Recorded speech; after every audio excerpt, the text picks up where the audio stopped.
إلا ما علمتنا إنك أنت العليم الحكيم قال رب اشرح لي صدري ويسر لي أمري واحلل عقدة من لساني يفقهوا قولي ولا حول ولا قوة إلا بالله العلي العظيم أما بعد. Yang saya muliakan lagi, yang saya kasihi, yang berbahagia Al-Fadhil Tuan Pengerusi Surau, bersama dengan kekuatan barisan jemaah, para imam, para bilal, para siap AJK Surau, dan seterusnya yang saya hormati lagi, yang saya sanjungi sidang hadirin hadirat tuan-tuan dan puan yang dirahmati Allah Subhanahu wa taala sekalian. Alhamdulillah walhamdulillah. Pertama-tama sekali dan untuk selama-lamanya, marilah sama-sama terlebih dahulu kita masing-masing memanjatkan akan rasa kesyukuran kita yang tidak terhingga ke hadrat Allah Subhanahu wa taala, yang mana di atas nikmat taufik dan hidayahnya, maka pada saat yang mulia ini Allah Subhanahu wa taala dengan kasih sayangnya masih lagi menganugerahkan kepada kita akan kesempatan, ruang dan peluang untuk terus kita berada di muka bumi Allah Subhanahu wa taala ini adalah di atas satu maksud, di atas satu tujuan, tidak lain dan tidak bukan hanyalah semata-mata untuk kita mengabdikan diri kita kepada Allah Subhanahu wa taala. Dan dalam masa yang sama juga Allah Subhanahu wa taala masih lagi menganugerahkan kepada kita sedikit sebanyak kekuatan untuk kita terus dapat melangkah kaki ke rumah Allah Subhanahu wa taala, dapat sama-sama kita melaksanakan salah satu daripada perintah-perintah Allah Subhanahu wa taala, iaitu salat dengan cara yang disukai oleh baginda Nabi sallallahu alaihi wasallam, iaitu dengan cara solat berjemaah. Dan alhamdulillah, selepas daripada solat subuh tadi, maka Allah Subhanahu wa taala meletakkan kita dalam satu majlis ilmu, majlis yang insya-Allah memperkatakan tentang kehidupan akhirat kita, majlis yang akan memperkatakan tentang persiapan ataupun bekalan ataupun persiapan yang akan kita bawa berjumpa Allah Subhanahu wa taala suatu ketika nanti, yang mana pada saat yang mulia ini Allah Subhanahu wa taala menganugerahkan kepada kita sedikit ruang dan peluang untuk sama-sama kita mengemaskinikan, untuk sama-sama kita menyemak kembali amal ibadat yang kita lakukan selama ini, dan amal ibadat yang akan kita lakukan, adakah ianya bertepatan dengan apa yang dikehendaki di sisi Allah Subhanahu wa taala. Maka untuk itu, sidang pendengar yang dikasihi sekalian, Allah Subhanahu wa taala berfirman di dalam kitabnya yang suci, A'udzubillahi minasyaitonir rajim, wa la tufsidu fil ardi ba'da islahiha wad'uuhu khaufan wa tama'a, inna rahmatallahi qaribun minal muhsinin. Ayat 56 surah Al-A'raf, muka surat 157. Yang mana dalam ayat ini Allah Subhanahu wa taala menceritakan tiga situasi ataupun tiga keadaan untuk kita meletakkan diri kita selaras ataupun selari dengan kehidupan yang telah dilalui oleh sahabat-sahabat baginda Nabi sallallahu alaihi wasallam. Dan kenapakah kita perlu meletakkan diri kita selari ataupun selandasan dengan kehidupan sahabat-sahabat baginda Nabi sallallahu alaihi wasallam? Tidak lain dan tidak bukan ini adalah kerana golongan-golongan sahabat Nabi sallallahu alaihi wasallam, mereka ini adalah golongan-golongan yang telah berjaya, sama ada ketika mereka masih berada dalam dunia dan lebih-lebih lagi di akhirat. Dan sebagaimana yang pernah kita sedia maklum bahawasanya sebahagian daripada sahabat-sahabat Nabi sallallahu alaihi wasallam, mereka ini telah mendapat jaminan daripada Nabi sallallahu alaihi wasallam sendiri akan bahawasanya mereka itu adalah ahli syurga, walaupun ketika itu mereka masih hidup. Jadi ulama kata, tuan-tuan, kenapa sahabat-sahabat ini mereka berjaya di dunia dan lebih-lebih lagi di akhirat, dan kenapakah mereka ini telah mendapat keredaan Allah Subhanahu wa taala di dunia, dan adakah kita tidak boleh mencapai apa yang telah dicapai oleh sahabat Nabi? Maka ulama kata tak mustahil untuk kita mencapai apa yang telah dicapai oleh sahabat Nabi. Cumanya kita tidak ada jaminan je daripada Allah Subhanahu wa taala, apatah lagi daripada Nabi sallallahu alaihi wasallam sendiri, Adakah kita ni masih kat dunia ni, adakah kita masih kita mendapat jaminan daripada Allah Subhanahu Wa Taala bahawasanya kita ni adalah ahli syurga. Jadi landasan dan juga garis panduan yang telah ditunjukkan oleh sahabat-sahabat Nabi SAW, maka mereka telah tinggalkan kepada kita untuk kita ikut dalam kehidupan seharian kita. Maka dalam sehubungan dengan ayat yang dibacakan tadi, maka 3 perkara Allah Subhanahu Wa Taala cerita kepada kita. Pertama, Allah Subhanahu Wa Taala beritahu, wala tufsidu fil ardi ba'da islahiha, dan janganlah kamu melakukan kerosakan ataupun janganlah kamu berbuat kerosakan di bumi sesudah Allah menyediakan segala yang membawa kebaikan padanya. Apa jua kebaikan yang Allah Subhanahu Wa Taala dah beri pada kita ketika ini, maka Allah Taala kata jangan dirosakkan. Dirosakkan ini ulama kata tertutaskan kita tidak menggunakannya dengan sebaik yang mungkin. Apa jua kebaikan, tak kiralah udara, keamanan, kesejahteraan, dapat datang sembahyang berjemaah dan sebagainya.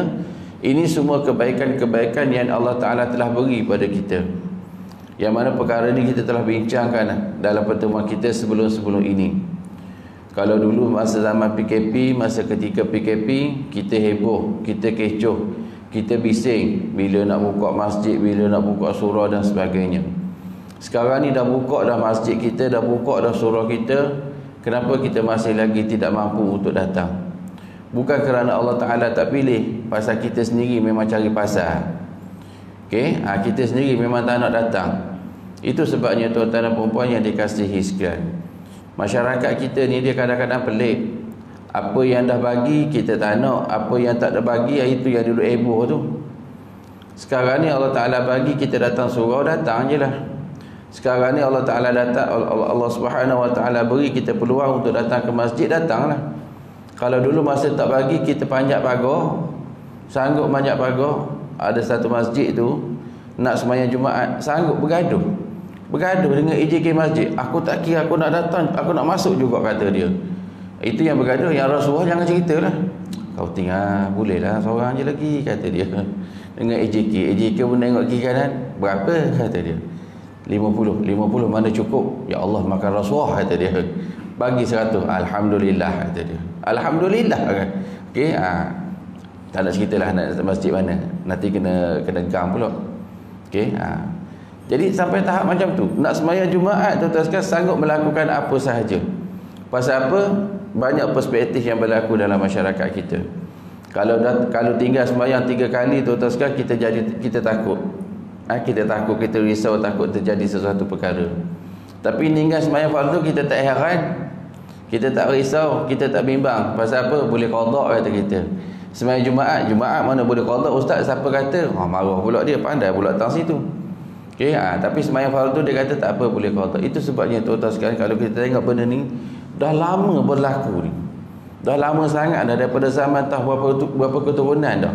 Asal Jumaat je penuh masjid surau kita. Kemudian apabila sembahyang fardu je jadi suram, jadi surut balik. Ambil contoh ginilah, nak bagi mudah nampak. Tak lama lagi kita nak nyambut Ramadan. Bukan nak nyambut Ramadan, nak masuk Rejab ni dah pakai demam dah. Dah ada dah nak demam, nak masuk Rejab. Syaban jangan ceritalah. Ramadan sama Allah lagi lah. Ramadan ni tuan-tuan sekalian, Allah Ta'ala bagi kepada kita adalah satu-satunya bulan untuk kita mentarbiah diri kita. Ni bukan tazkirah Ramadan. Ni kuliah subuh. Jangan salah faham pula. Ustaz, apa sahaja cerita Ramadan? Tak boleh ke? Belum masuk lagi Ramadan, ustaz. Apa masalahnya pun? Ada orang dia kata begitu. Seolah-olah kalau bukan bulan Ramadan tak boleh cerita pasal Ramadan. Alatih. Ramadan ni tuan-tuan sekalian adalah satu-satunya bulan untuk Allah Ta'ala beri kepada kita kekuatan mentarbiah diri kita, mendidik diri kita untuk kita melawan hawa nafsu. Sebabnya nafsu ni dia ada penasihat dia. Dia ada penasihat dia. Siapa dia? Kalau orang kampung panggil setan. Itulah orangnya. Itulah bendanya. Setan. Jadi bulan Ramadan setan dah tak ada. Setan dah tak ada, jadi tinggal nafsu je. Nafsu kalau dia seorang, dia tak boleh, dia tak ada kekuatan. Waktu puasa lah kita nak lanyak dia betul-betul. Waktu puasa lah kita nak kata, kita nak desak dia, kita nak torture dia, kita nak apa lagi, kita nak tindas hawa nafsu tu dalam bulan puasa. Dia tak ada kekuatan pasal dia tak ada penasihat dia. Kalau bulan puasa tuan-tuan sekalian kita tak mampu, anyutlah kita. Itu sebabnya bulan Ramadan ni Allah Ta'ala beri kepada kita kekuatan untuk kita melawan hawa nafsu. Dan sebenarnya kekuatan itu bukan hanya untuk dilakukan, diamalkan di dalam bulan Ramadan. Ini yang kadang-kadang kita salah faham. Ada setengah orang dia beranggapan melawan hawa nafsu hanya di dalam bulan Ramadan sahaja. Lepas pada Ramadan, tak payah kata dia. Mana maunya? Sebenarnya kekuatan itu yang Allah Ta'ala beri kepada kita ketika dalam bulan Ramadan, maka kekuatan itulah yang kita nak amalkan dalam sepanjang hidup kita. Sepanjang hidup kita di dunia ini, itulah perkara yang kita nak amalkan. Kalau solat tarawih kita boleh jaga tuan-tuan sekalian, kita penuhkan surau masjid kita untuk berjemaah, itu yang sunat. Kenapa yang fardu kita tak mampu nak melaksanakannya? Okay, kenapa yang fardu kita tak mampu untuk melaksanakannya? Tas itulah kita kena fikir betul-betul, kita kena tengok balik-balik, kita kena cek balik amal ibadat kita. Maka Allah Ta'ala beritahu, wala tufsidu fil ardi ba'da islahiha, dan janganlah kamu merosakkan apa jua kebaikan yang aku telah beri kepada kamu.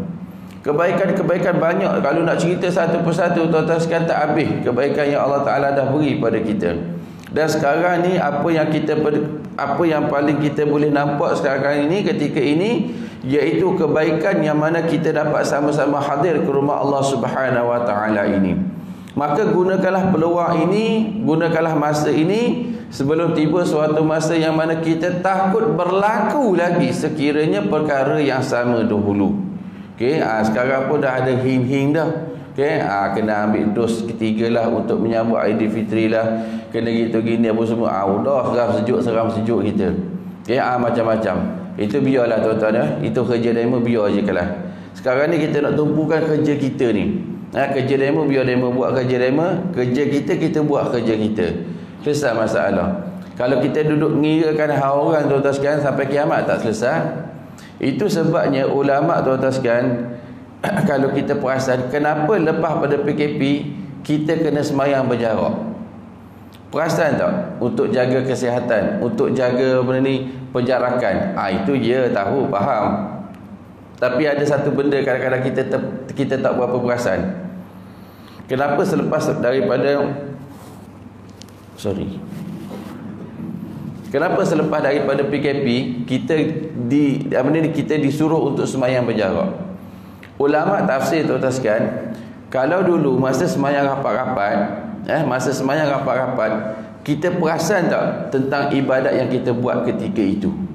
Saya ambil contoh ginilah, kita baru semayang subuh tadi. Suasana ataupun aura semayang rapat-rapat dengan semayang berjarak, dia ada beza. Kalau yang perasan lah, yang tak perasan tu tadi nak kata apalah. Okey. Kalau masa semayang rapat-rapat kita jadi macam rimah. Setengah orang dia rimah. Pasal apa? Kawan tu mengangkat takbir rupa ini, berkepuk tangan. Okey, ada setengah rupa itu. Jadi masa semayang rapat-rapat, okey, kita jadi rimah. Tak boleh lah, tak selesa lah rapat apa semua dan sebagainya. Sekarang apabila semayang dah berjarak tuan-tuan sekalian, kita akan ada satu perasaan seronok. Kita akan ada satu perasaan bahagia dalam sembahyang kita, dalam ibadat kita. Allah, leganya dapat sembahyang rupa ini. Leganya dapat sembahyang berjarak ni. Aku boleh nak berkepuk ke, nak boleh buat macam mana ke dalam sembahyang ke, tak kisah, tak ada masalah dah. Kalau dulu tak boleh. Kalau dulu masa tahiyat awal tuan-tuan sekalian, orang sebelah tengok, kenapa kamu tak ngangkat jari telunjuk waktu tahiyat awal? Kenapa kamu tak ngangkat waktu asyhadu an la ilaha illallah? Ada satu orang tu tuan-tuan sekalian, waktu tahiyat awal tu asyhadu an la ilaha illallah. Terkejut kawan sebelah ni. Allah kata dia, ngorok dada. Lepas tu ada pula yang ngangkat jari ni, lepas tu ada pula nunjuk rupa ini. Yang kawan sebelah duduk tengok je kawan tu, apa benda yang ditulis ni.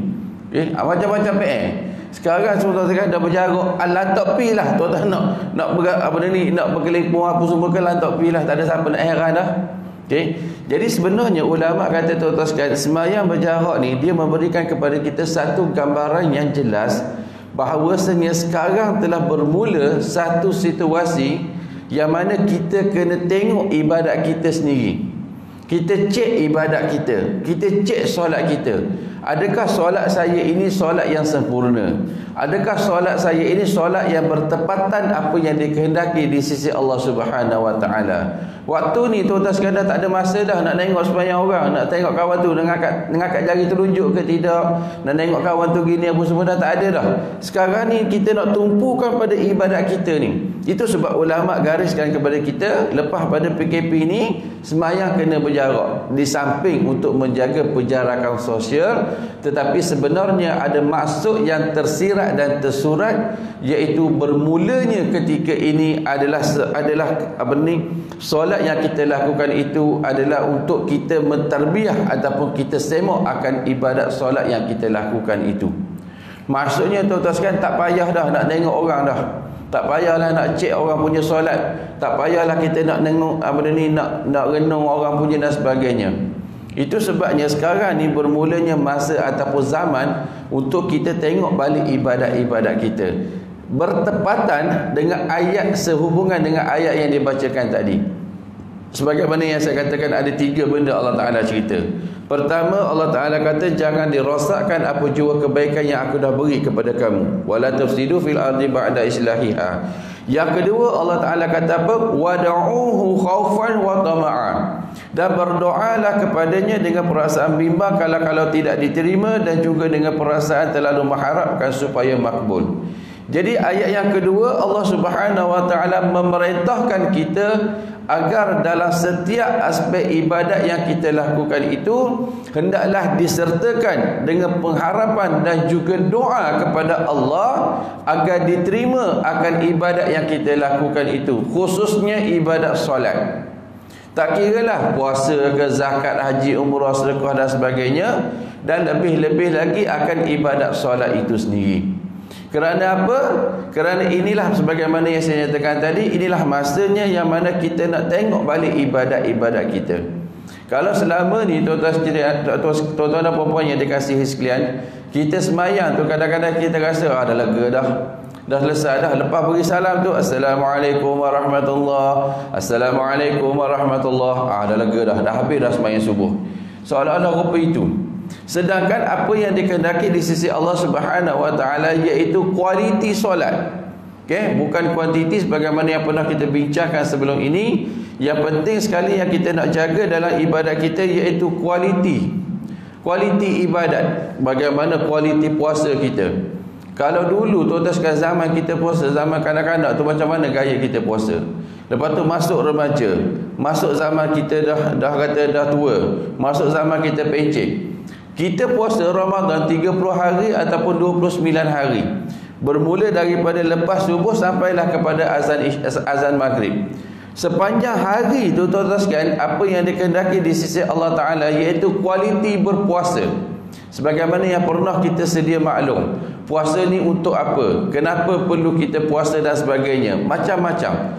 Jadi benda ni memberikan kepada kita satu pengajaran, satu tarbiyah untuk mendidik diri kita supaya diri kita ini benar-benar berkualiti di dalam melaksanakan apa jua ibadat kita kepada Allah Subhanahu Wa Taala.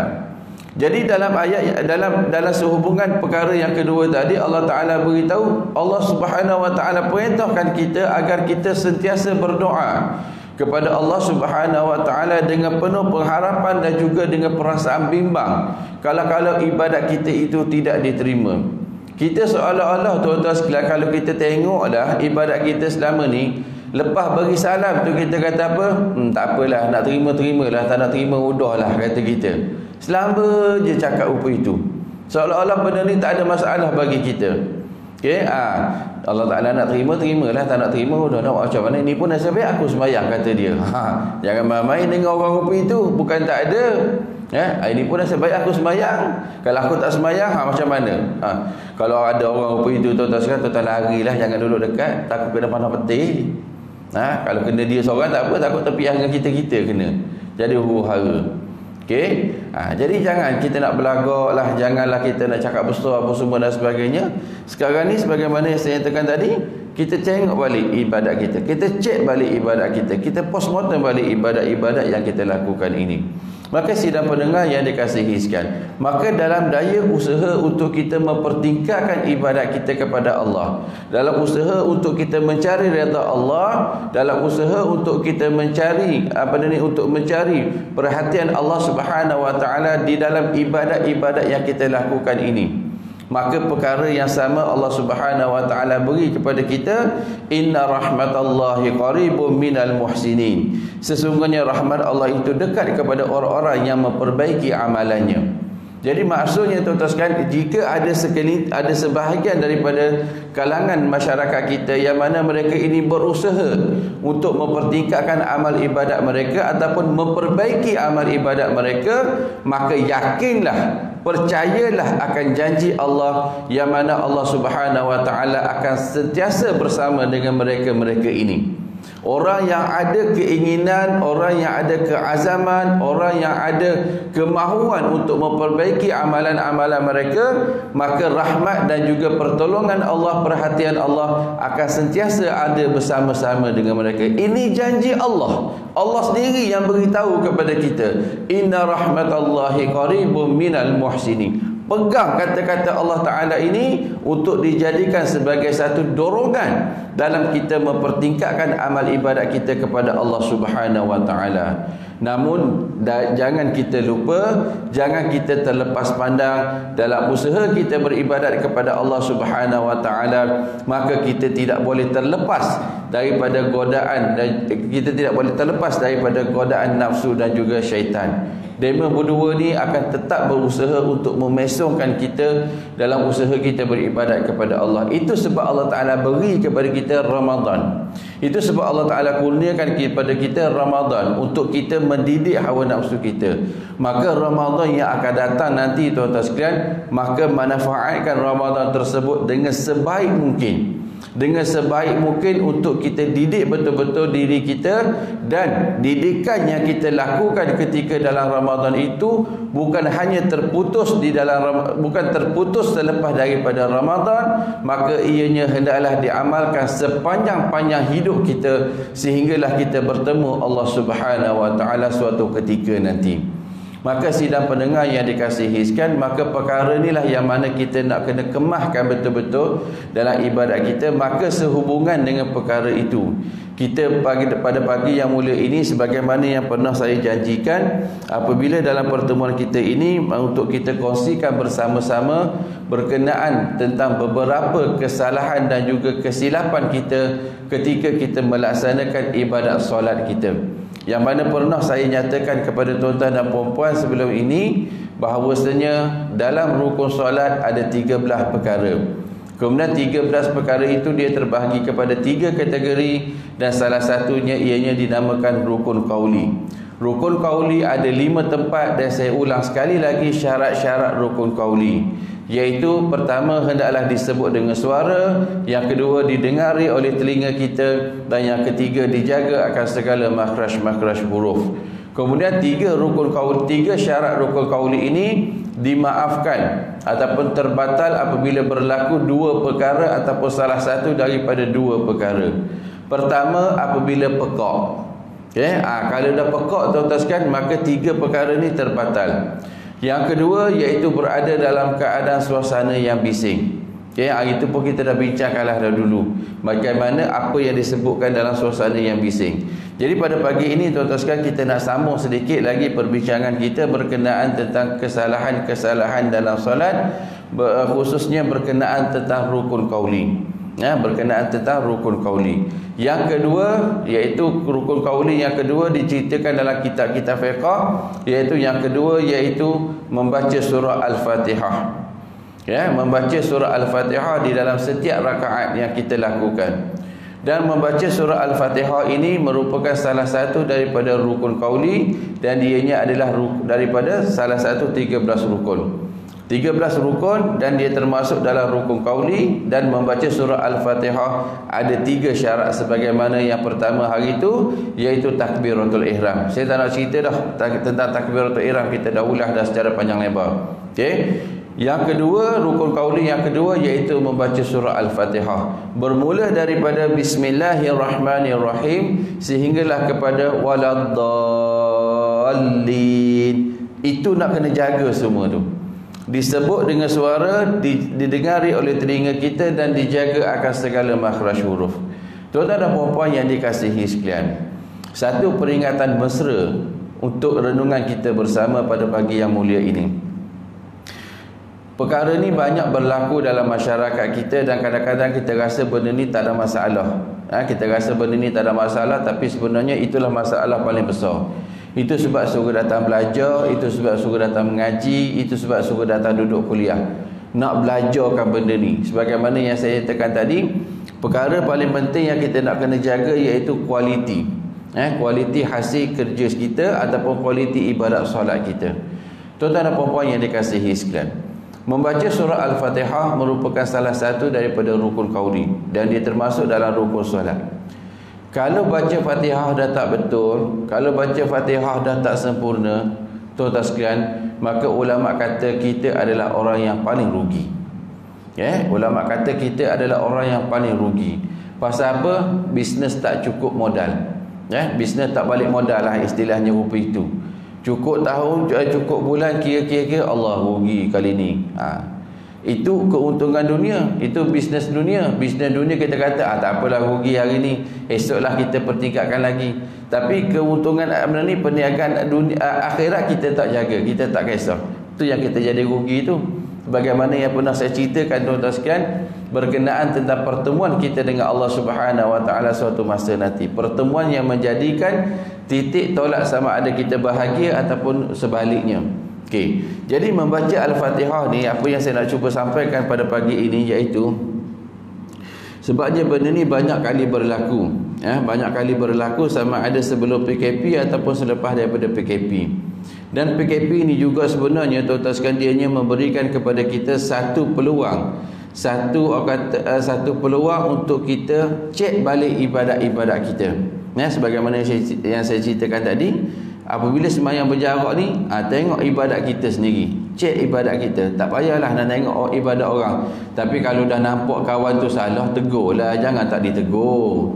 Misalnya contoh kiblat kita belah sana, kita tengok kawan tu menghadap sebelah sana, tegurlah. Jangan pula kata ustaz kata jangan tegur. Tak adalah maksud saya rupa itu. Kalau tengok kawan tu sembahyang dah huyuh hayang, tanya dia, malah tanya berapa botol minum. Janganlah tanya rupa itu, mungkin dia mengantuk ke apa ke. Tanyalah elok-elok, jangan tanya tegur soalan rupa itu. Biarlah berhikmah. Tuan-tuan sekalian, apa yang saya nak ceritakan berkenaan tentang Fatihah. Fatihah ni, membaca surah Al-Fatihah ni sebagaimana saya katakan tadi, dia wajib. Dia wajib. Apa yang pernah saya dapat, apa yang pernah pengalaman saya ni, itu sebabnya kalau saya datang lambat tuan-tuan sekalian untuk kuliah, tuan-tuan jangan marah sebab memang spesies saya suka datang lambat. Saya suka datang lambat sebab saya nak tengok perangai orang. Bukan nak mencari salah dah, tapi nak tengok. Itu sebab saya kata tadi, benda ni pun kadang-kadang memberi juga pengajaran pada kita. Tapi jangan pula tuan-tuan datang lambat. Jangan pula tuan-tuan kata ustaz suruh datang lambat. Saya tak suruh. Bukan saya suruh tuan-tuan datang lambat, saya ngapa saya ni suka datang lambat. Jangan salah faham. Saya ni tuan-tuan sekalian cerita sembahyang benda ni, datang lambat ni pun satu masalah juga. Pernah sekali saya kuliah di sebuah surau. Saya datang lambat. Benda ni bukan setakat kata lambat betul, memang masbuk betul. Waktu tu orang kata imam tengah wirid, saya baru sampai. Imam tengah wirid, imam dah habis sembahyang tu, imam tengah wirid, saya baru sampai. Habis sembahyang tu, habis kuliah maghrib tu, nak balik tu, SU jumpa saya. Dia kata, ustaz, tadi nampak rasa macam ustaz datang lambat. Kenapa? Itulah pengurusi kata potong allowance pasal ustaz datang lambat, kata dia. Dalam hati kata, ganas benar suruh ni, kata dalam hati. Oh ya, tak apalah nak macam mana, saya kata gitu. Tapi tak apalah ustaz, pasal ustaz ni, pasal benda ustaz datang jauh, tak apalah kita bagilah juga, kata dia. Pasal dia kata biasa surau bagi 100 setengah kata dia, tapi ustaz datang lambat, jadi pengurus dia kata bagilah 100 kata dia. 50 tu untuk pengajaran, dia kata gitu. 50 lagi masuk tabung. Wallahu alam lah kata dia. Iya kan je. Oh ya, tak apalah, tak kisahlah apa-apa pun saya kata. Lepas tu dia nanya pula, ustaz datang naik apa? Naik motor. Naik motor. Naik motor minyak RM5 ustaz kan? 50 je lah ustaz. Potong lagi. Kalau datang lambat kena potong. Potong lagi pasal naik motor. Lepas dia kata nak naik Alphard lah pula. Nak naik Alphard lah pula lepas ni kata. RM5 kata dia isi minyak motor. Dia tak kira yang kita duduk pelanggar lubang, duduk bercilok-cilok apa semua. Benda-benda gitu. Tak apalah kata, redha je lah. Memang 50 pun yang kena bergerak. Memang 50 betul pun dia bagi. Alhamdulillah lah rezeki anak bini. Okey. Tuan-tuan sekalian, cerita surah Fatihah tadi tak habis-habis. Bukan tak habis, tak sampai-sampai lagi. Ada segelintir masyarakat kita, selalu saya perhatikan, selalu saya perhati, apabila datang lambat ni, benda ni kita boleh nampak. Apabila datang tu tuan-tuan sekalian, daripada orang kata daripada pintu masuk tu, daripada pintu masuk kemudian masuk ke surau, masuk ke ruang solat. Kalau macam surau kita ni tak apa, pasal jarak ruang tamu, jarak pintu utama dekat soft ni dia dekat. Ada satu masjid tu dia panjang. Dia masjid luar, daripada pintu masuk tu nak ke ruang solat tu, ya Allah tuan-tuan sekalian, rasanya dekat 500 meter ataupun 200 meter. Semput kat nafas kawan tu dibuatnya. Udahlah semput nafas, berlari pula tu. Ini satu lagi masalah. Spesies masyarakat kita suka berlari. Suka berlari daripada ruang masuk nak pergi ke tempat solat ni. Pasal apa? Dia kata takut imam rokok, takut imam dah habis salam, takut imam dah bagi salam. Pernah sekali saya jumpa dengan seorang hamba Allah, tuan-tuan sekalian. Saya masuk dengan dia. Masjid tu dia luar. Masjid luar. Masuk sekali dengan dia. Kebetulan pula masa tu imam dah tahiyat akhir. Masuk tu kawan tu nak berlari, nak berkejar tu. Nak berlari je, imam pun Assalamualaikum warahmatullahi. Tak tahulah imam tu nampak ke saja nak belajar, tak tahulah, wallahu alam lah. Dia nampak je kawan tu nak berlari, imam pun bagi salam, Assalamualaikum warahmatullahi, Assalamualaikum warahmatullahi. Terus layu kawan tu. Terus layu, lepas tu dia paling ke belakang, nak balik. Tanya dia, kata, bang, nak ke mana? Baliklah. Pasal apa balik? Hidup kena solat. Dah imam dah bagi salam dah. Habis tu imam dah bagi salam, apa masalah dia? Tak boleh dah lah nak sembahyang. La ilaha illallah. Ada juga orang upi tu, imam dah bagi salam tak boleh nak sembahyang. Rasanya nak sepak tuan-tuan. Rasanya orang upi tu macam-macam kita jumpa. Okey. Jadi yang cerita itu sebenarnya selingan. Yang saya nak cerita sebenarnya tuan-tuan sekalian, daripada pintu masuk nak pergi ke ruang solat ni dia jauh, jarak dia panjang. Kemudian seiring dengan saya ada seorang hamba Allah tu, agaknya dah pencen lah, dah tengok pada gaya tu macam orang dah pencen. Masa tu semayang rapat-rapat. Apabila semayang rapat-rapat, kita dengarlah kawan tu baca Fatihah macam mana. Udahlah kawan tu jenis sesak nafas. Dahlah sesak nafas, dah pencen. Bismillahirrahmanirrahim. Situ pun dah salah dah. Situ pun dah salah hukum tajwid. Sama telah lagi yang lain. Alhamdulillahirabbil alamin. Ar-Rahmanir-Rahim. Maliki yaumiddin. Macam tak nak baca Fatihah. Lepas tu tak dengar dah. Tak dengar dah baca Fatihah. Dalam hati kata, hilang nafas orang tua ni. Dalam hati kata. Rupa-rupanya kawan tu dah tak lalu nak nyebutnya. Lah kali baca dalam hati. Sebabnya saya tahu baca dalam hati, lepas maya tu saya nanya dia. Saya kata, benda ni Tuan Haji, tak dengar Fatihah habis, baca dalam hati ustaz, tak lalu dah nak bacanya. Tuan-tuan sekalian, saya nak ingatkan pada diri saya dan juga untuk kita semua. Apabila kita datang sembahyang berjemaah, yang paling penting sekali kita nak kena jaga ibadat kita, solat kita. Dema rokok, dema nak rokok ke, dema nak bagi salam ke, itu hal dema. Kalau kita dah lambat, buat cara kita lambat. Kalau kita dah lambat, buat cara kita lambat. Tak perlu kita nak tergesa-gesa nak berlari-lari. Bukan apa, risau takut tersembam je. Subuh tadi pun ada juga. Tu sebab kalau tuan-tuan yang perasan, saya sengaja lambat dekat motor tadi. Bukan apa saja nak tengok kerana aja sebenarnya. Ada yang berlari-lari apa semua. Hidup ke semput tu. Apabila tuan-tuan semput nafas, apabila tuan-tuan baca Fatihah tu jadi tak betul. Perasan tak perasan tentang situ. Bismillah. Rahim. Dah lah pakai mah. Memang lemah betul dah. Alhamdulillahi Rabbil Alamin Ar-Rahmanir-Rahim. Habis betul ragu hukum tajwidnya dengan apanya macam-macam. Kalau nak kira satu persatu memang habis. Orang kata apa dah ni, Fatihah tu habis lah, memang habis. Rugi kita.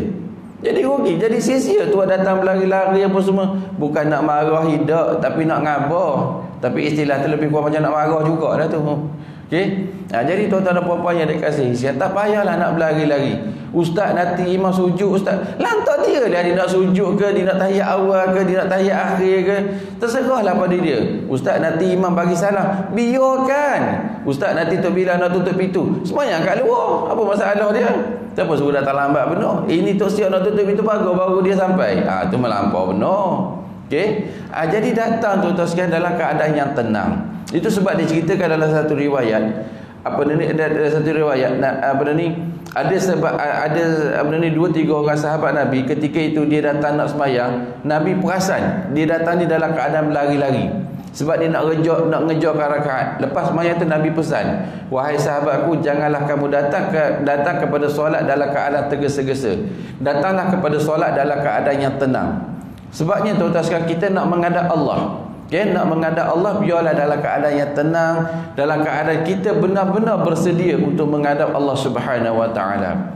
Ini kadang-kadang baca Fatihah tu macam kata, macam saya kata cerita tadi lah, macam orang sebut. Baca Fatihah dalam sembahyang tuan-tuan sekalian, ulama kata kita sedang bercakap dengan Allah. Kita bercakap dengan Allah. Kalau kita bercakap, misalnya contoh menantu kita bercakap dengan kita, "Mak, tadi kan orang balik daripada pasar. Lepas tu kan orang jumpa." Yang mak kita, "Apa kena kamu ni?" Curi, rehat dulu. Ataupun suami balik daripada pasar, suami dia balik pasar, "Ya, abang tadi kan abang jumpa. Apa kena bawa?" Kata dia, ngeruk dada kawan tu. Ambil air bang, ambil air. "Itulah abang tinggal duit nak isi minyak motor," kata dia. Kata laki. Yang isteri kata, "Ya Allah, laki aku teruknya rupa ini." Biar tenang apa semua dan sebagainya. Suami kalau kata rupa itu, ibu-ibu ada makna sebenarnya tu. Faham je lah. Standby lah 10-20 ringgit tu. Jadi kita nak menghadap Allah, biarlah dalam keadaan tenang. Baca Fatihah tu elok. Itu cerita pasal semput apa? Baca dalam hati tak usah cerita lah. Banyak. Kalau cerita baca Fatihah dalam hati, tuan-tuan sekalian, boleh dikatakan 90% ataupun 80% jemaah yang datang solat berjemaah, khususnya hari subuh, khususnya pada waktu subuh, memang baca dalam hati. Kalau masa sembahyang rapat-rapat kita tengok, kita orang kata tak perasan, kita sunyi je kat belakang. Sunyi je kat belakang. Pasal apa? Semua pakat baca dalam hati. Itu belum cerita sembahyang sambil sengit-sengit tu. Yang kata yang rupa itu pun ada juga. Berangguk-rangguk tengah sembahyang. Kena pula pagi tu imam baca surah Sajadah. Memang hangguk betul kawan tu. Rupa itu. Tuan-tuan sekalian, ada satu kisah cerita sembahyang berangguk ni. Sembahyang kata, tak tahulah benda ni betul tak betul, wallahu a'lam lah. Saya dengar daripada kawan saya cerita. Tak tahulah, kalau betul dia betul lah saya. Kalau tak betul dia, saya pun adalah unsur-unsur tak betul juga. Dia cerita waktu tu dia sembahyang, dia jadi imam. Dia baca surah Sajadah. Lepas baca dalam masa ketika baca surah Sajadah tu, rakaat yang pertama sebelum sujud tilawah tu, kan panjang sikit ayat tu. Ayat tu kan panjang. Berbeza dengan lepas pada kita bangun daripada sujud tilawah tu kan dia pendek. Lepas tu baru kita rokok apa semua dan sebagainya. Masa rakaat yang pertama tu sebelum sujud tilawah tu, masa dia tengah baca, tiba-tiba dia terperasan ada orang sebelah dia. Dia ni jadi imam, tapi dia terperasan ada orang sebelah dia. Rupa-rupanya kawan tu bersengguk-sengguk tuan-tuan sekarang sampai ke sebelah imam. Dia punya bersengguk tu, mengantuknya. Atas dah baca surah Sajadah, cara tilawah memang bersengguklah kawan tu. Alif Lam Mim Tanzilul Kitabi la raiba fihi min Rabbil Alamin Am yakuluna iftarah. Memang bersengguk kawan tu yang belakang. Yang tu bersengguk-sengguk tu atas kan, tengok. Sebelah imam. Sebelah imam kawan ni. Udur balik ke belakang. Okey. Jadi kalau nak jadi imam tu kata biarlah ada seni dia sendiri. Okey, ada seni dia. Tapi bukan nak cerita pasal imam ni, nak cerita surah Fatihah ni. Okey. Jadi sidang pendengar yang dikasihi sekalian, membaca surah Al-Fatihah dia tergolong dalam golongan rukun qauli. Baca betul-betul sebagaimana 3 syarat tadi, disebut dengan suara. Disebut dengan suara sebagaimana yang pernah saya nyatakan sebelum ini, dengan suara kita. Dengan suara kita. Cumanya satu je saya nak ingatkan lagi tuan-tuan sekalian. Disebut dengan suara sebagaimana yang saya katakan, 2 perkara yang membolehkan seseorang itu tidak membaca surah Al-Fatihah dengan suara. Maksudnya ketika berada dalam suasana yang bising. Yang pekak ni tak payah nak cerita lah, pasal yang pekak ni memang dia tak dengar. Okay? Yang berada dalam suasana yang bising. Suasana yang bising ni biasanya benda ni berlaku waktu ketika imam sedang baca surah. Imam baca surah. Ada satu peristiwa berlaku tuan-tuan sekalian. Ni masalah besar sekali, iaitu anak murid yang terlalu excited mengikut dengan arahan yang telah diberikan. Maksudnya dia buat sungguh-sungguh. Saya dah khabar dah. Saya kata waktu baca Fatihah, kita sebagai makmum waktu baca Fatihah, ketika imam baca surah, biarkan imam tu baca surah dengan suara yang kuat. Biasanya subuh, maghrib, isyak. Okey. Jadi perkara ni berlaku pada waktu isyak. Berlaku pada waktu isyak. Jadi masa tu saya mengajar, saya kata baca surah Al-Fatihah dengan sekira-kira telinga kita dengar. Tak dengar tak apa, jangan lawan volume imam. Jangan lawan volume imam. Imam baca surah, tak payah kita nak tinggikan suara kita sebab nak bagi dengar, memang tak akan dengar. Sikit je, kalau dengar pun sikit, tak apa, tak ada masalah. Itu sebab dalam kitab kata dimaafkan. Dimaafkan apabila berlaku 2 situasi. Salah satu dia iaitu berada dalam suasana yang bising. Jadi imam baca surah, tuan-tuan sekalian, jangan lawan volume dia. Berlaku satu peristiwa di sebuah, masa tu saya kuliah di sebuah surau. Lepas kuliah tu saya ke bilik air. Saya beritahu dekat jemaah, tuan-tuan sembahyang dulu, jangan tunggu saya nak ke bilik air. Lepas tu masa tu imam kemudian dah selesai apa semua dan sebagainya, adalah urusan peribadi kat bilik air, takkan nak cerita kot. Okey, dah selesai semua urusan tu, dah ambil wuduk apa semua, saya masuk. Masa saya masuk tu imam sedang berada dalam rakaat yang pertama. Rakaat yang kedua. Imam berada dalam rakaat yang kedua. Rakaat yang kedua imam sedang baca surah Al-Kafirun. Qul ya ayyuhal kafirun la a'budu ma ta'budun. Imam baca dalam keadaan suara nada orang pencen. Okey, orang pencen tahu je lah baca dia macam mana. Kemudian ada seorang jemaah ni, dia lawan suara imam. Imam baca qul ya ayyuhal kafirun la a'budu ma ta'budun. Yang makmum belakang tu, yang makmum kat belakang, iyyaka na'budu wa iyyaka nasta'in. Dia lawan.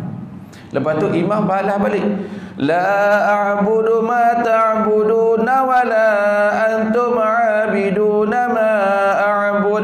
Imam keras suara tu sebabnya nak ngabur orang belakang tu jangan kuat suara. Dikuatkan lagi, iyyaka na'budu wa iyyaka nasta'in. Udah berlawan dia berdua. Hara. Last sekali tuan-tuan sekalian, habis kawan tu baca Fatihah, imam kat belakang, la a'budu ma ta'buduna wa la antum 'abiduna ma a'bud wa la ana 'abidun ma 'abadtum wa la ana 'abidun ma 'abadtum wa la ana 'abidun ma 'abadtum wa la ana 'abidun ma 'abadtum. Jenuh nak mencari ayat akhir, imam dah hilang konsentrate. Yang orang belakang kiki gelok. Kau hancur tu. Tu nasihat. Lepas tu ada seorang hamba Allah tu, dia datang dengan saya tu. Dia dengar imam tu bacakan surah Al-Kafirun tak habis-habis, dia masuk je sah tu atas, rokoklah imam. Oi, kata dia daripada belakang. Imam apa? Allahu Akbar, imam rokok. Terus rokok imam. Habis imam bagi salam tu, Assalamualaikum warahmatullahi, Assalamualaikum warahmatullahi. Tak wirid, terus balik ke belakang. Siapa suruh aku sujud tadi? Kawan tu dah lari dah. Dah lari awal lagi dah. Okey. Sidang pendengar yang dikasihi sekalian, jangan huru-harakan keadaan. Okey, kita benda ni sebenarnya bergantung pada diri kita sendiri. Sebabnya yang buat benda ni tuan-tuan sekalian bukannya cucu kita, bukannya anak kita sekolah menengah dan sebagainya. Yang balik haji 7-8 kali, yang pergi umrah 70-80 kali dah. Dah orang kata dah legend-legend. Inilah betulnya orang kata otai masih berbisa. Inilah orangnya. Inilah otainya sebenarnya. Bukan yang itu dah. Itu kalau menangis beria benar menangisnya. Tak dapat masuk separuh akhir, tak dapat masuk pusingan kedua, tak dapat masuk pusingan ketiga dan sebagainya. Menangis beria-ria benar menangisnya. Allahu akbar. Tuan-tuan, lantaklah nak macam mana. Itu pun otai masih berbisa tu pun ada seorang saya dengar cerita. Pakcik kerja apa? Tok Bilal, kata dia. Tok Bilal apa kalah masuk otai masih berbisa? Udahlah tuan-tuan haji, masuk je lah pasal dengan tilawah. Kokok menang dapat lah juga pahala. Nak macam mana? Okay, tak apalah. Itu cerita demo tuan-tuan sekalian. Jadi yang penting sekarang ni, apa yang penting kita nak kena jaga, wad'uhu khaufan wa tama'an. Okay? Di samping kita beribadat kepada Allah, maka iringilah ibadat kita itu dengan doa. Yang penting sekali, doa kena ada. Doa pengharapan, doa kebimbangan, doa supaya Allah Ta'ala terima akan segala ibadat-ibadat kita. Jangan kita lupa. Sebabnya tidak ada satu jaminan dalam ibadat yang kita buat ini diterima di sisi Allah Subhanahu Wa Ta'ala, dan kita akan dapat keputusan ini apabila kita bertemu Allah Subhanahu Wa Ta'ala suatu ketika nanti. Dan jika sekiranya pertemuan itu menjanjikan pertemuan yang bahagia, maka bahagialah kita untuk selama-lamanya. Dan andai jika sekiranya pertemuan itu memberikan kepada kita satu keputusan yang tidak menggembirakan, na'udzubillahi min dzalik, minta jauh daripada Allah Subhanahu Wa Ta'ala di atas perkara itu. Maka sidang pendengar yang dikasihi sekalian, 5 rukun qauli kena jaga betul-betul. Pertama, takbiratul ihram. Yang kedua, membaca surah Al-Fatihah. Yang ketiga, kita akan jumpa dalam pertemuan yang akan datang, insya-Allah. Jadi sidang pendengar yang dikasihi sekalian, ada soalan ke nak tanya? Okay, kalau kita sebenarnya tak boleh buka soalan, pasal ni bukan kuliah, ni sebagai yang kata perjumpaan biasa je. Kalau ada soalan lah, kalau tak ada tak apa, tak ada masalah. Tak ada, ibu-ibu tak ada cuma nak tanya bila nak habis. Memang nak habis lah pun, jangan risau. Nak habis lah. Okay, kawan bapa tak ada okay, tak ada, alhamdulillah. Kalau ada tak apalah, tuan-tuan boleh buat spare. Nanti bila-bila kalau ni saya dijemput, bolehlah kita berkongsi sedikit sebanyak mungkin. Buat masa ni malu lagi nak nanya, ataupun tak ada nanya Ustaz, kata dia. Tak apalah, tak ada masalah. Apabila tuan-tuan tak tanya, saya faham yang mana tuan-tuan dah faham. Okay, tapi setengah tepat tu kalau tuan-tuan tanya, itu berarti tuan-tuan baru nak faham. Itu pun tak ada masalah. Semua baik-baik belaka. Okay. Sidang pendengar yang dikasihi sekalian, semoga apa yang kita bincangkan pada pagi ini Allah Subhanahu Wa Ta'ala beri kepada saya sendiri kekuatan untuk saya amalkan dalam kehidupan saya. Dan semoga daripada apa yang tuan-tuan dan puan-puan dengar, daripada apa yang kita bincangkan pada pagi ini, Allah Subhanahu Wa Ta'ala beri kepada tuan-tuan dan puan-puan kekuatan untuk amalkan dalam kehidupan tuan-tuan, dan kita sampaikan juga kepada sahabat-sahabat kita yang tidak hadir. Jadi sebagaimana yang pernah saya wawarkan tuan-tuan sekalian, bersama-sama dengan saya ada bawa satu tabung yang tak berapa sempurna lah, tak berapa sempurna. Jadi tabung itu untuk mohon sedikit sebanyak sumbangan daripada tuan-tuan dan puan-puan. Maka pada pagi yang mulia ini, marilah sama-sama kita menginfakkan sebahagian daripada harta kita untuk agama Allah Subhanahu Wa Ta'ala. Dan yang paling penting sekali, saya tidak akan terus berputus asa mendoakan agar setiap sumbangan yang tuan-tuan dan puan-puan hulurkan itu Allah Subhanahu Wa Ta'ala memberkati kehidupan tuan-tuan, Allah Subhanahu Wa Ta'ala memberkati usia tuan-tuan dan puan-puan, dan Allah Subhanahu Wa Ta'ala jaga kehidupan tuan-tuan dan puan-puan serta keluarga daripada apa jua wabak penyakit, khususnya wabak COVID-19 ini, dan juga daripada apa jua bala bencana yang bakal menimpa kita suatu masa nanti. Dan salah satu lagi tuan-tuan sekalian, iaitu 3 amalan yang Allah Ta'ala suka tengok hamba-Nya melakukannya. Dan 3 amalan ini jika sekiranya manusia itu melakukannya, jika dia berdoa, maka tidak akan ada hijab, dan Allah Ta'ala pasti akan tunaikan apa yang dia minta dalam 3 amalan ni. Dalam 3 amalan. Pertama, bersedekah. Yang 2, 3 lain kali lah pula. Mana boleh cerita berhabis? Cerita berhabis rugi. Tak balik modal. Okay, nak tahu jumpa datang lagi lah. Itu je cerita dia. Okay, pertama sedekah. Sedekah ni tuan-tuan sekalian, saya nak pesan satu je, takut saya terlupa. Apabila tuan-tuan bersedekah, sama tak kira lah dengan siapa-siapa pun. Okay, suami sedekah untuk isteri, isteri sedekah untuk suami dan sebagainya, tak kira. Apabila tuan-tuan bersedekah, pertama sekali tolong niat betul-betul. Niat betul-betul apa tujuan tuan-tuan bersedekah. Kerana waktu tu apa jua permintaan tuan-tuan dengan Allah Ta'ala, masa tu Allah Ta'ala akan terima. Cuma lambat cepat je. Lambat cepat. Jadi ibu-ibu kalau suami dia doa macam-macam, jangan marah kat dia. Sebab doa dia makbul. Yang mana faham lah. Jangan pula kata, abang nak sedekah biar saya bagi duit. Abang jangan nak kata-kata sedekah. Kan niat benda lain pula. Biarlah dia nak niat rupa itu, mana nak dibuatnya. Betul tak? Marah nampak. Ada cerita, saya dah cerita dah dulu kan yang pasal isu sampo. Ada tak saya cerita kehebatan bersedekah dalam sampo surat? Ada cerita tak kat sini? Tak ada. Sekarang orang perempuan marah. Nak cerita tak? Nak dengar tak cerita kehebatan bersedekah dalam sampo? Nak dengar? Nak. Orang lelaki nak dengar, saya terpaksa tunaikan. Tuan-tuan sekalian, ada kisah di sebuah masjid saya kuliah, lepas tu habis kuliah tu saya cerita pasal bersedekah dan sebagainya.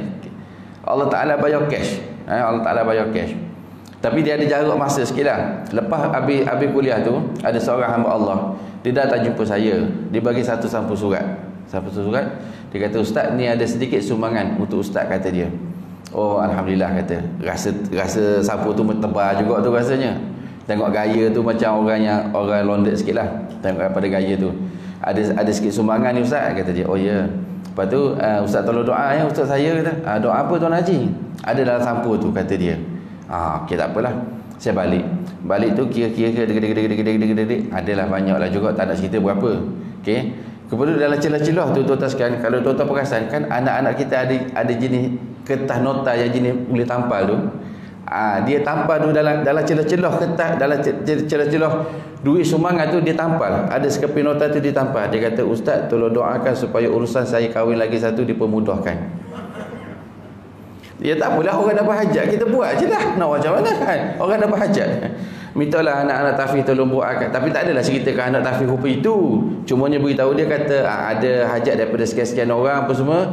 Minta tolong anak-anak ya, doakan dalam solat tahajud, waktu baca yasin ke, waktu bila-bila ke. Buatlah hajat dan sembahyang hajat ke, doakan untuk si fulan bin si fulan ni. 3 bulan ke ataupun 4 bulan lepas pada tu, saya dijemput sekali lagi untuk kuliah di masjid yang sama. Hamba Allah tu datang jumpa saya. Saya tak kenal dah tak ingat dah. Ustaz ingat tak saya, ustaz? Tak perasan tuan haji kata. Alah, yang bagi sampul surat, yang bagi sampul dekat ustaz tu. Oh ya, bagi sampul, baru teringat, kata. Baru teringat. Macam mana tuan haji? Alhamdulillah ustaz, makbul, kata dia. Oh ya, alhamdulillah. Habis tu datang dengan siapa malam ni? Dia nunjuk rupa ini.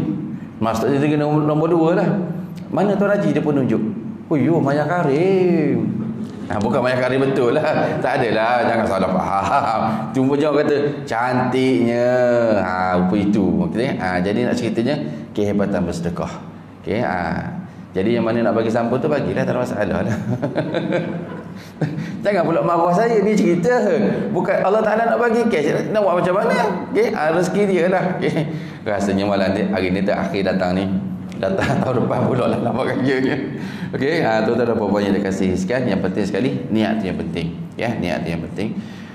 Sesungguhnya apa yang datang daripada Allah Subhanahu Wa Taala yang terdapat atas kelemahan diri saya minta maaf dengan tuan-tuan. Ada jika sekiranya ada perkataan saya terkasar menyinggung hati, saya mohon ampun dengan Allah Subhanahu Wa Taala di atas kekurangan diri saya. Aqulu qauli hadza wa astaghfirullahal azim li wa lakum wa lisairil muslimina wal muslimat fastaghfiru innahu huwal ghafurur rahim. Assalamualaikum warahmatullahi taala wabarakatuh. Wallahu a'lam.